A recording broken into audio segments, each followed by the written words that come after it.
গাইবান্ধার ফুলছড়ি উপজেলার শুকনো মরিচের হাটের চিত্র এটি। লাল মরিচে সাজানো পুরো হাট। সূর্য ওঠার পর থেকে হাটে আসতে শুরু করে মরিচ। গাইবান্ধার ফুলছড়ি সুন্দরগঞ্জ উপজেলার চরাঞ্চল এবং জামালপুর জেলার দেওয়ানগঞ্জ ও বকশীগঞ্জের কয়েকটি চর থেকে মরিচ বিক্রি করতে আসেন কৃষক ও পাইকাররা।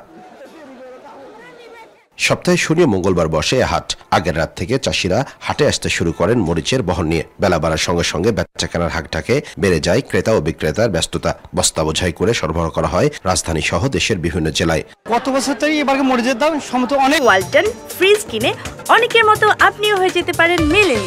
সেরা পণ্যের সেরা অফার কম, কিন্তু গত বছর যেমন ছিল 20,000 এবার 10,000।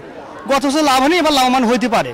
আজকে বাবার খারাপ একটু লস হালকা কিছু হবে, তাও 2 বিঘা 50-60 থাকবে আর কি খরচ বাদ দেয়। তবে হাটে মরিচের আমদানি বেশি হলেও দামে সন্তুষ্ট নন কৃষকরা।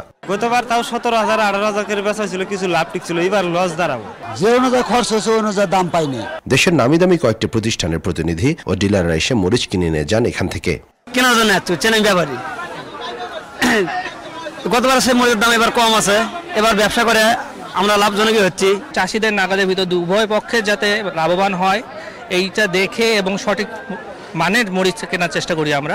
আবহাওয়া অনুকূল ও কৃষকদের সঠিক পরামর্শের কারণেই মরিচের ফলন ভালো হয়েছে বলে জানান কৃষি কর্মকর্তা। কৃষি বিভাগ এই মরিচ চাষিদেরকে নিয়মিত পরামর্শ প্রদান করছে, কৃষি প্রশিক্ষণ প্রদান করছে এবং ক্ষেত্র বিশেষে কৃষকদেরকে প্রণোদনার আওতায় এনে বীজ এবং সার সহায়তা করছে। আমরা আশা করি কৃষক এবং কৃষি বিভাগের সমন্বয়ের মাধ্যমে এই জেলাতে মরিচের আবাদ আগামী দিনে আরো বৃদ্ধি পাবে। গাইবান্ধা এবার চরাঞ্চল সহ 4 উপজেলায় 2200 হেক্টর জমিতে মরিচের আবাদ হয়েছে। আগামীতে জমির পরিমাণ আরো বাড়বে বলে মনে করছেন কৃষি বিভাগ। রাসেল কবির, মোহনা সংবাদ, ফুলছড়ি, গাইবান্ধা।